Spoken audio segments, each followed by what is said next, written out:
Reid's tactical scanner died the moment alien claws pierced its carbon housing, sparks cascading through humid jungle air. The heat signature readings vanished into electronic static, leaving only the sound of something massive breathing behind the crimson ferns. Sweat traced clean lines through the mud caked on his face, each droplet carrying the metallic taste of recycled air from his damaged rebreather.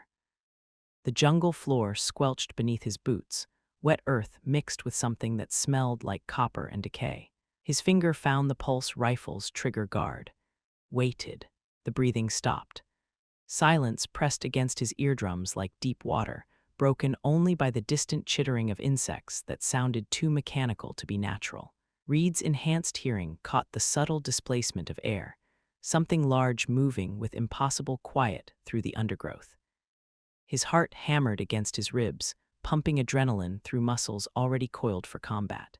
A branch snapped 30 meters to his left. Reid pivoted, weapon raised, and found himself staring into eyes that reflected light like polished obsidian. The creature stood 7 feet tall, its lean frame covered in midnight black scales that seemed to absorb the filtered sunlight.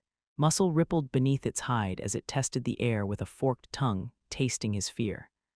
This was Syth'kara, the Vel'thari huntress whose pack had terrorized 3 star systems.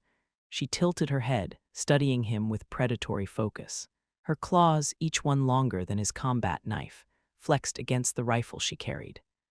The weapon looked like a twisted fusion of organic curves and angular metal, designed for creatures with very different hands. Reid kept his pulse rifle steady, though every instinct screamed at him to fire first. The mission briefing had been clear: make contact, establish cooperation, survive. In that order. He lowered his weapon slowly, watching her pupils dilate as she tracked the movement. "My pack hunts alone," she said, her voice emerging from a throat not designed for human speech. The words came out harsh and sibilant, like wind through broken glass. "Why does the soft flesh seek us?" Reid's translator earpiece rendered her meaning, but he'd spent weeks learning to read Vel'thari body language.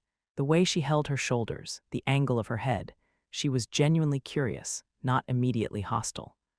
That was more than most first contacts achieved with her species. "Because soft flesh knows how to win wars," Reid replied, using the simplified Vel'thari phrases he'd memorized. The grammatical structure felt clumsy in his mouth, but she understood. Her head tilted further, almost 90 degrees. A gesture that would have looked wrong on any human, but somehow suited her alien geometry perfectly. "You hunt with tools, not teeth." She gestured at his rifle with one claw. "What prey requires such weakness?" Reid felt the corner of his mouth twitch upward. The Vel'thari respected only strength, but they defined it differently than humans. To them, relying on technology showed evolutionary failure, an inability to develop proper natural weapons. He'd prepared for this question. Reid holstered his pulse rifle and drew his combat knife in one fluid motion. The blade hummed with monomolecular sharpness, its edge gleaming like captured starlight. Syth'kara's pupils contracted to vertical slits as she focused on the weapon. "Tools make teeth longer," Reid said, meeting her obsidian gaze. "Make claws sharper. Soft flesh upgrades the hunt." The huntress moved faster than his enhanced reflexes could track. One moment she stood 7 meters away, the next her claws whispered past his throat, close enough that he felt the displacement of air against his skin. She'd covered the distance in complete silence, her scaled feet finding purchase on wet ground without disturbing a single leaf. Reid hadn't flinched, hadn't blinked. Syth'kara studied his face for long seconds, searching for fear she wouldn't find. Reid had spent 2 years fighting in the Xerian frontier wars, where hesitation meant death and fear was a luxury nobody could afford. Her speed impressed him, but it didn't intimidate him. She stepped back, approval flickering in her alien features. "The soft flesh does not run," she observed. "Perhaps there is hunter in you after all." Branches rustled overhead as another shape descended from the canopy. This one was larger than Syth'kara, his scales bearing the dark scarring that marked veteran hunters. Thexver landed beside the female with predatory grace, his weight making no sound despite the soft ground. Reid's tactical mind automatically cataloged the male's dimensions and weapons. 8 feet tall, approximately 400 pounds of lean muscle and bone density that would make him nearly bulletproof against standard ammunition. The scars across his torso told stories of battles fought with natural weapons, claw marks, bite patterns, burns from energy weapons.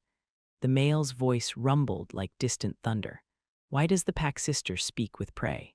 Syth'kara's response came as a low hiss that Reid's translator couldn't parse.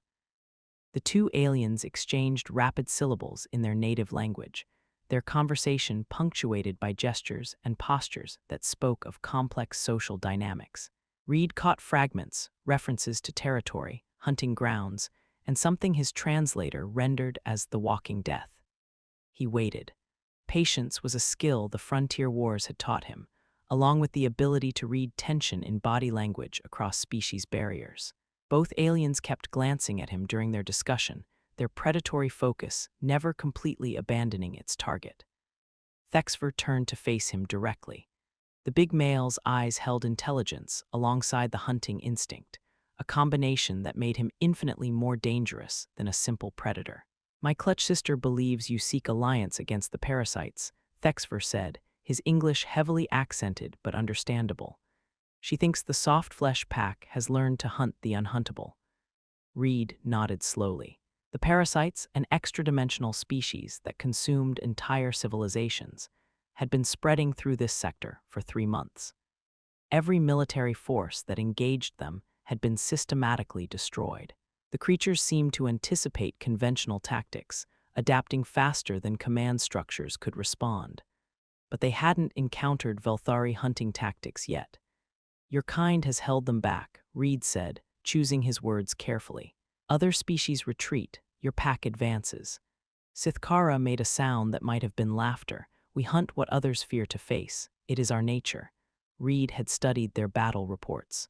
Where conventional forces took massive casualties and retreated, Vel'thari hunting packs had engaged the parasites in running battles across multiple worlds. They'd lost territory, but never broke contact, using guerrilla tactics that kept the enemy off balance.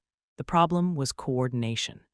Vel'thari packs operated independently, refusing to take orders from other species.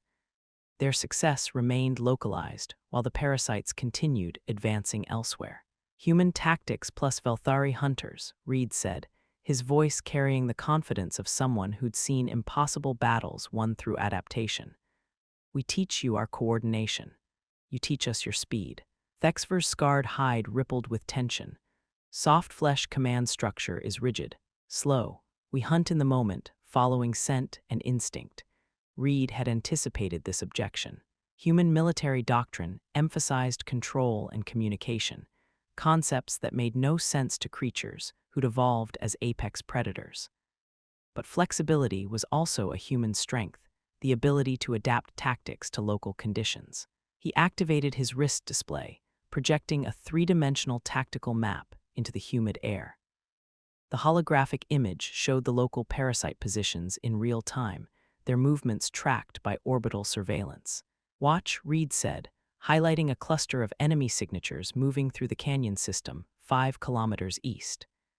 Standard human response, artillery bombardment, followed by infantry advance along predetermined routes.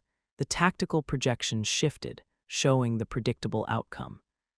Heavy casualties as the parasites adapted to human attack patterns and turned the canyon into a killing ground.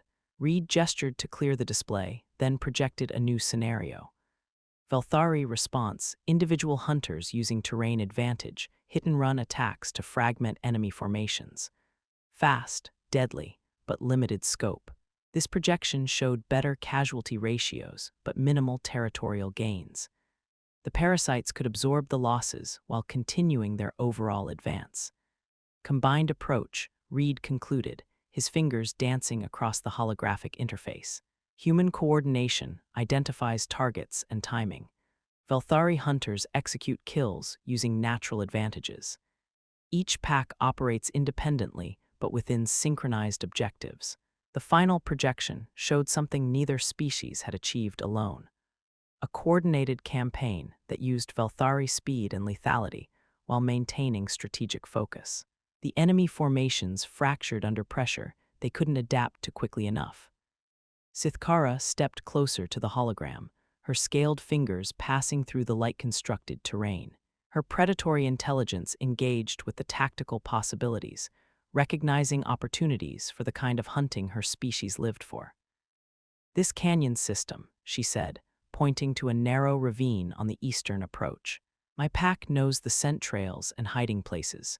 We can drive the prey toward your killing ground." Reid felt something click into place, the moment when tactical theory became operational reality. Syth'kara was thinking like a pack leader now, evaluating the terrain not as a battlefield, but as a hunting ground.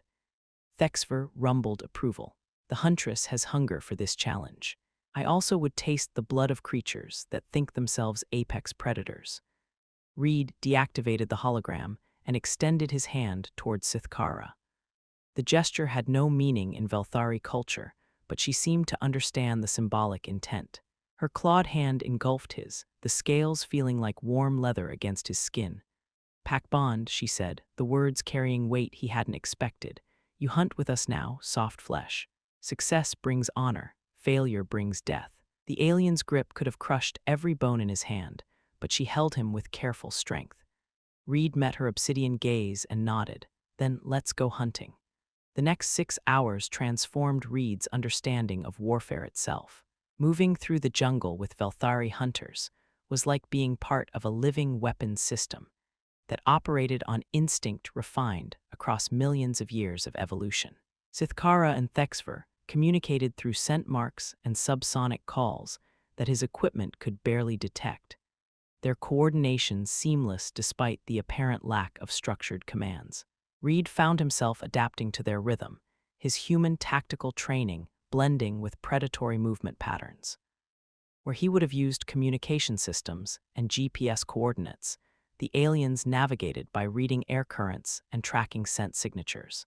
Where he would have relied on sensor sweeps and satellite intelligence, they gathered information through heightened senses that could detect enemy presence kilometers away.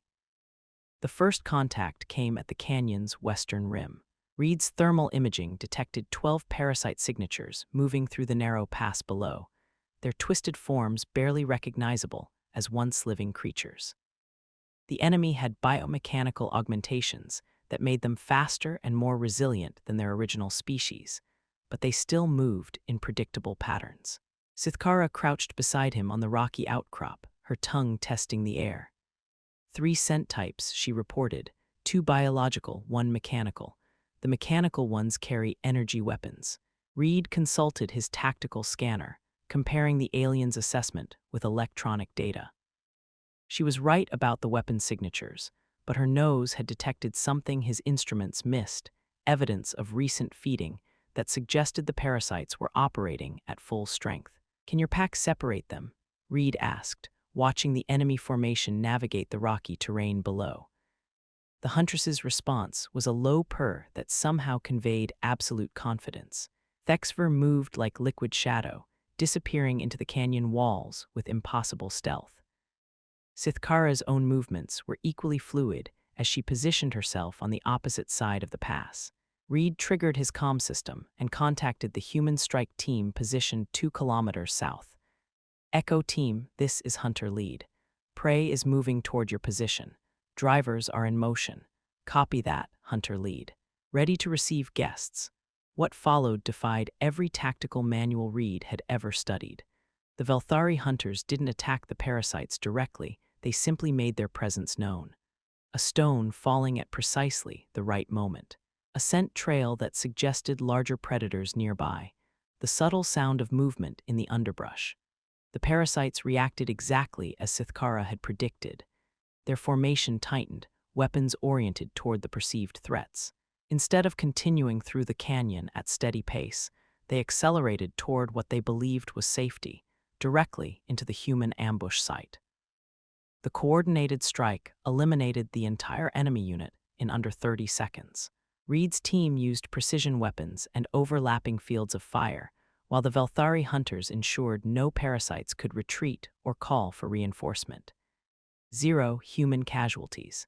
Complete mission success. But it was more than tactical victory. Reid had experienced something that changed his understanding of what human-alien cooperation could achieve. Fighting alongside predators who operated on pure instinct had awakened something in his own tactical thinking, a willingness to trust decisions made faster than conscious thought could process. As evening approached, the three-species pack established a temporary camp in the ruins of an ancient settlement. Vel'thari didn't normally rest during active hunts, but they'd adapted to human operational requirements. Syth'kara and Thexver took positions that allowed them to guard the perimeter while maintaining readiness for immediate action. Reid sat against a fallen stone pillar, cleaning his weapons and reviewing tactical data from the day's operations. The aliens' methods didn't translate directly into human doctrine, but the underlying principles were sound. Speed over preparation, instinct over analysis, trust over verification. Syth'kara approached him as the twin moons rose above the jungle canopy. Her movements were quieter now, less predatory, and more companionable.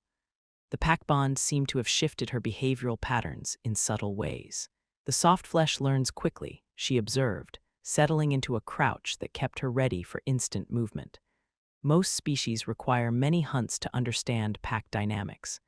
Reid looked up from his rifle maintenance. Humans are adaptable. It's how we survive on worlds that try to kill us. The huntress tilted her head in that characteristic Vel'thari gesture. Your birth world is dangerous.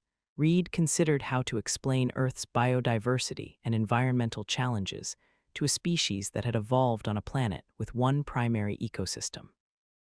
The concept of multiple climates, competing predator species, and natural disasters would sound impossibly complex to her.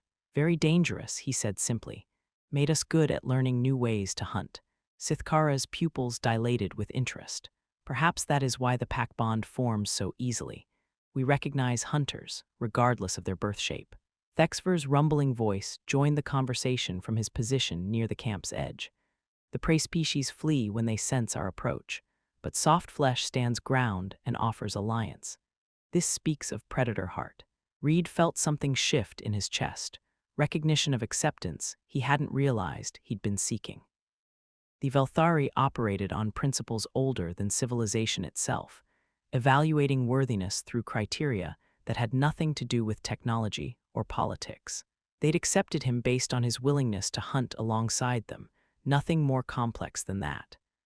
Tomorrow we take the main nest, Reid said, projecting confidence he genuinely felt. 300 parasites holding the research station. Standard assault would cost 50 casualties minimum. Syth'kara's response came as that purring sound that indicated anticipation. Our way will cost the enemy everything while preserving the pack. Reid nodded, trusting alien instincts backed by millions of years of successful predation. The tactical plan forming in his mind combined human strategic thinking with Vel'thari hunting methodology. It would require perfect timing and absolute trust between species that had only known each other for hours. But pack bonds were formed in moments of mutual recognition. Everything else was just details. The assault on the research station began before dawn, when parasite sensors were least effective, and their augmented vision couldn't compensate for natural darkness. Reid's enlarged strike team moved through the facility's outer perimeter using standard human infiltration techniques, electronic warfare, coordinated breaching charges, and overlapping fields of fire. But the Vel'thari hunters were already inside. Syth'kara and Thexver had spent the night memorizing every scent trail, air current, and structural weakness in the enemy-held complex. They moved through ventilation systems and maintenance tunnels with impossible stealth, positioning themselves at critical points throughout the facility. When Reid triggered the diversionary assault on the main entrance, the aliens struck simultaneously from within. Not random attacks, but precisely coordinated eliminations that collapsed the parasite command structure in the opening minutes of battle.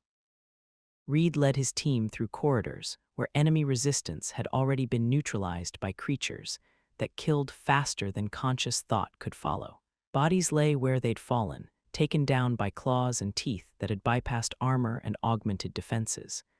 The entire operation lasted 18 minutes. 0 human casualties. Complete tactical success. Standing in the research station's central laboratory, surrounded by recovered data and liberated equipment, Reid finally understood what the pack bond truly meant. It wasn't alliance or cooperation in any conventional sense. It was recognition that different species could share the same essential nature, the willingness to face impossible odds through coordinated violence and mutual trust. Syth'kara approached him as his team secured the facility. Her scales bore fresh scars from the assault, and her claws dripped with evidence of recent kills. But her movement held satisfaction rather than aggression. "The prey species will remember this hunt," she said, her voice carrying quiet pride. "They will learn that some packs cannot be broken." Reid looked around the laboratory, where human science and Vel'thari lethality had combined to achieve something neither could have accomplished alone. The tactical implications were staggering, not just for this campaign, but for humanity's role in a galaxy full of species that had written humans off as just another technological civilization. They'd learn otherwise. Syth'kara joined them, his scarred bulk moving with post-combat relaxation. "The pack bond holds strong," he rumbled, approval clear in his posture. "When next the galaxy calls for hunters, we answer as one." Reid extended his hand again, this time to both aliens. The gesture had evolved beyond human symbolism into something that belonged to the pack itself, recognition between predators who tested themselves in shared violence. The galaxy was about to discover what happened when humans stopped trying to be civilized and remembered how to hunt.